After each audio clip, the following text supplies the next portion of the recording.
Assalamualaikum warahmatullahi wabarakatuh. Halo semuanya, perkenalkan nama saya Atika Fitria dari kelas 12 MIPA 3. Di sini saya akan melakukan ujian praktikum mengenai indikator asam basa pada bahan alam. Tujuan praktikum kita kali ini yaitu untuk menyelidiki bahwa bahan-bahan alami dapat berfungsi sebagai indikator asam basa. Kita masuk ke prinsip percobaan. Pertama ada teori asam basa. 1. Teori Arrhenius tahun 1884. Menurut Arrhenius, asam adalah suatu senyawa yang apabila dilarutkan dalam air akan melepaskan ion hidrogen H+, sedangkan basa adalah senyawa yang apabila dilarutkan dalam air akan melepaskan ion hidroksida OH-. Dalam teori ini, ion hidrogen H+ adalah pembawa sifat asam dan ion hidroksida OH- sebagai pembawa sifat basa. Dapat kita perhatikan contoh asam dan basa di bawah ini. 2. Teori Bronsted-Lowry tahun 1923. Bronsted dan Lowry mendefinisikan asam dan basa berdasarkan kemampuan (donor atau menerima) akseptor proton (ion H+). Menurut teori asam basa Bronsted-Lowry, asam adalah zat yang cenderung mendonorkan ion H+, sedangkan basa adalah zat yang cenderung menerima ion H+ dari zat lain. Sebagai contoh, ketika asam asetat CH3COOH dilarutkan dalam air, maka akan terjadi reaksi berikut ini. Berdasarkan reaksi tersebut, CH3COOH adalah asam karena dapat memberikan ion H+ kepada H2O. Sementara CH3COO- adalah basa karena menerima ion H+. Basa tersebut adalah basa konjugasi. Sementara H3O+ adalah asam konjugasi karena kelebihan ion H+ dibandingkan zat asalnya yaitu H2O. Pasangan CH3COOH dan CH3COO- disebut pasangan asam basa konjugasi. Dalam teori asam basa Bronsted-Lowry ada kondisi dan reaksi tertentu di mana suatu senyawa dapat berperan sebagai basa meskipun tidak mengandung OH-. Sedangkan dalam reaksi lainnya senyawa tersebut berperan sebagai basa. Senyawa yang memiliki sifat amfiprotik dan berperan sebagai amfoter. 3. Teori Lewis tahun 1923. Menurut definisi asam basa Gilbert Newton Lewis, asam adalah akseptor pasangan elektron, sedangkan basa adalah donor pasangan elektron. Menurut Lewis, asam basa bukan hanya sebatas pelepasan ion H+ atau OH- atau transfer proton ion H+, tetapi berupa senyawa yang reaksinya melibatkan pasangan elektron. Lewis menjelaskan bahwa setiap zat yang bersifat basa Bronsted-Lowry yaitu zat bertindak sebagai penerima H+, maka secara langsung zat tersebut juga akan memiliki sifat basa Lewis. Oleh karena itu, ketika menerima H+, maka sebenarnya zat tersebut harus menyalurkan elektron ke ion H+ agar dapat diikat secara kovalen koordinasi. Nah, sekarang kita masuk ke sifat asam dan sifat basa. Yang pertama, sifat asam. 1. Mempunyai pH kurang dari 7. 2. Mempunyai rasa asam atau masam. 3. Korosif atau dapat merusak logam. 4. Dapat memerahkan kertas lakmus biru sedangkan lakmus merah tetap merah. 5. Dapat menetralkan larutan basa. 6. Bereaksi dengan basa menghasilkan senyawa garam dan air. Kedua, sifat basa. 1. Mempunyai pH lebih dari 7. 2. Mempunyai rasa pahit dan licin. 3. Bersifat kaustik atau merusak kulit. 4. Dapat membirukan lakmus merah sedangkan lakmus biru tetap biru. 5. Dapat menetralkan larutan asam. 6. Bereaksi dengan asam menghasilkan senyawa garam dan air. Nah, sekarang kita masuk ke indikator asam basa. Indikator asam basa merupakan zat warna yang bergantung pada pH larutan.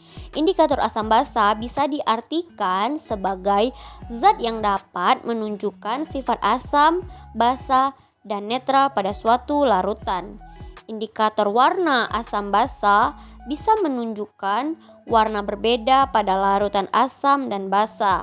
Perbedaan warna yang berbeda tersebut menunjukkan sifat asam atau basa. Adapun jenis indikator asam basa.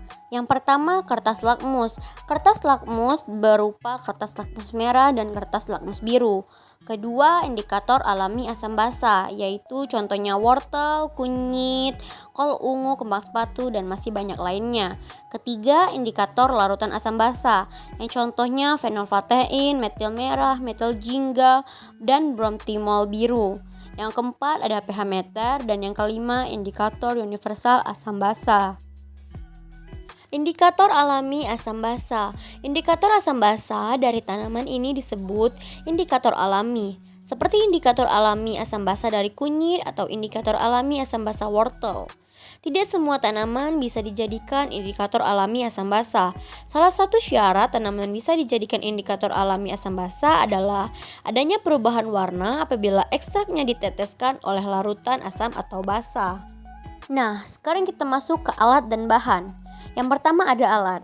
Alat yang kita gunakan pada praktikum kali ini ialah blender, cup of ice, sendok, wadah, dan juga saringan.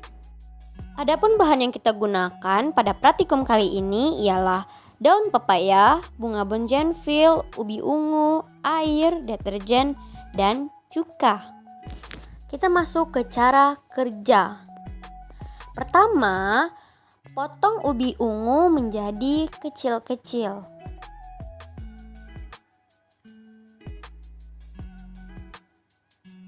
Setelah itu, masukkan ubi ungu ke dalam blender dan tuangkan sedikit air. Blender ubi ungu hingga halus. Setelah dirasa halus, saring ubi ungu untuk mendapatkan ekstraknya. Selanjutnya, siapkan bunga bonjenville. Setelah itu, masukkan ke dalam blender dan tuang sedikit air. Blender bunga bonjenville sampai halus. Setelah dirasa halus, saring bunga bonjenville untuk mendapatkan ekstraknya. Selanjutnya, potong kecil-kecil daun pepaya dan masukkan ke dalam blender.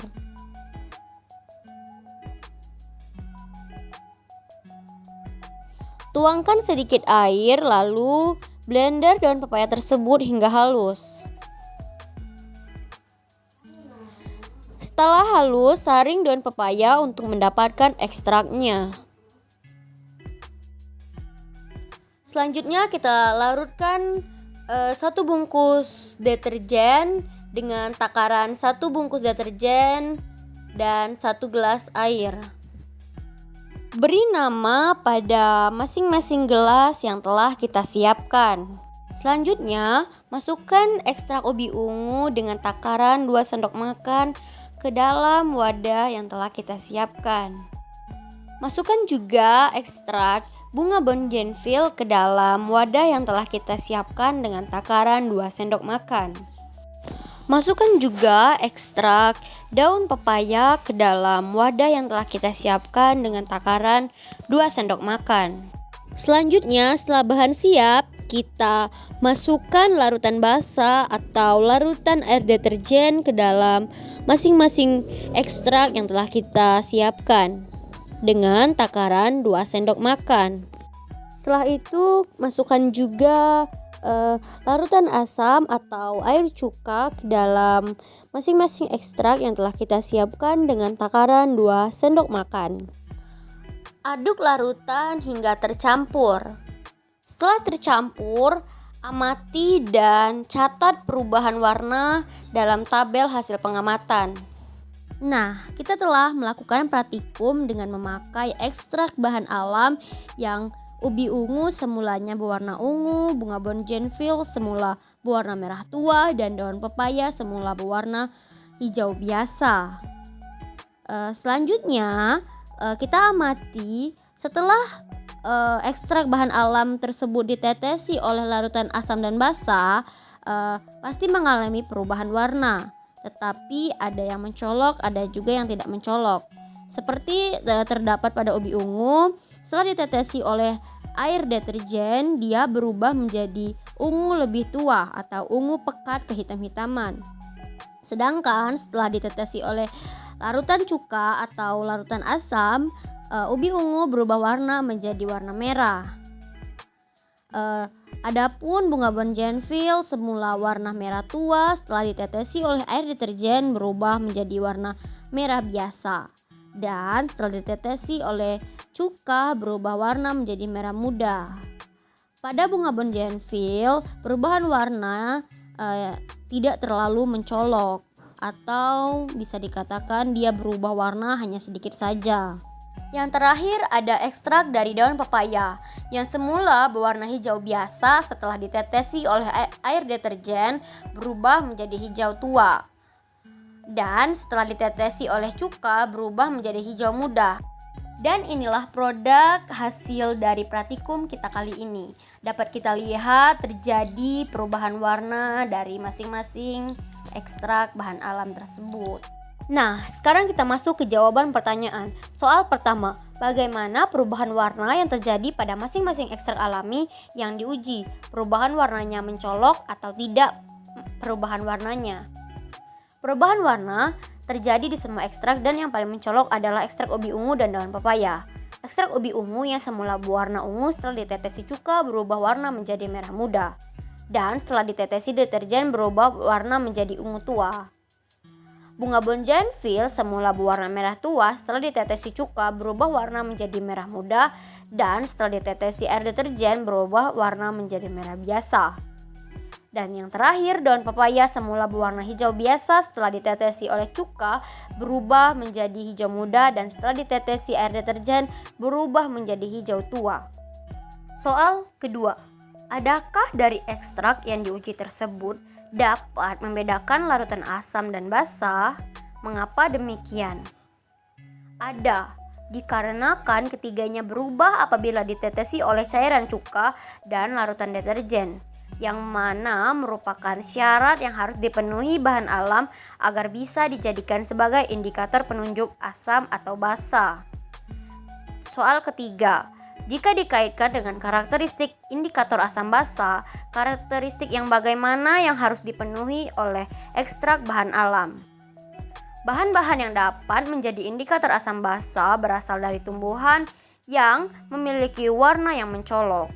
Karakteristik suatu indikator asam basa terletak pada kemampuannya untuk menunjukkan perubahan warna yang jelas pada larutan asam maupun basa. Soal keempat, berdasarkan ketiga ekstrak bahan alami yang diuji, bahan alam apakah dari ketiga bahan tersebut yang dapat dijadikan sebagai indikator alam? Mengapa demikian? Dari ketiga ekstrak bahan alam yang diuji, bahan yang dapat dijadikan sebagai indikator asam basa adalah ubi ungu dan daun pepaya. Dikarenakan ubi ungu dan daun pepaya menunjukkan perubahan warna yang sangat mencolok dalam keadaan asam dan basa. Sedangkan bunga bongenville kurang efektif jika digunakan sebagai indikator asam basa karena dia melakukan perubahan warna tetapi tidak terlalu mencolok pada keadaan asam maupun basa.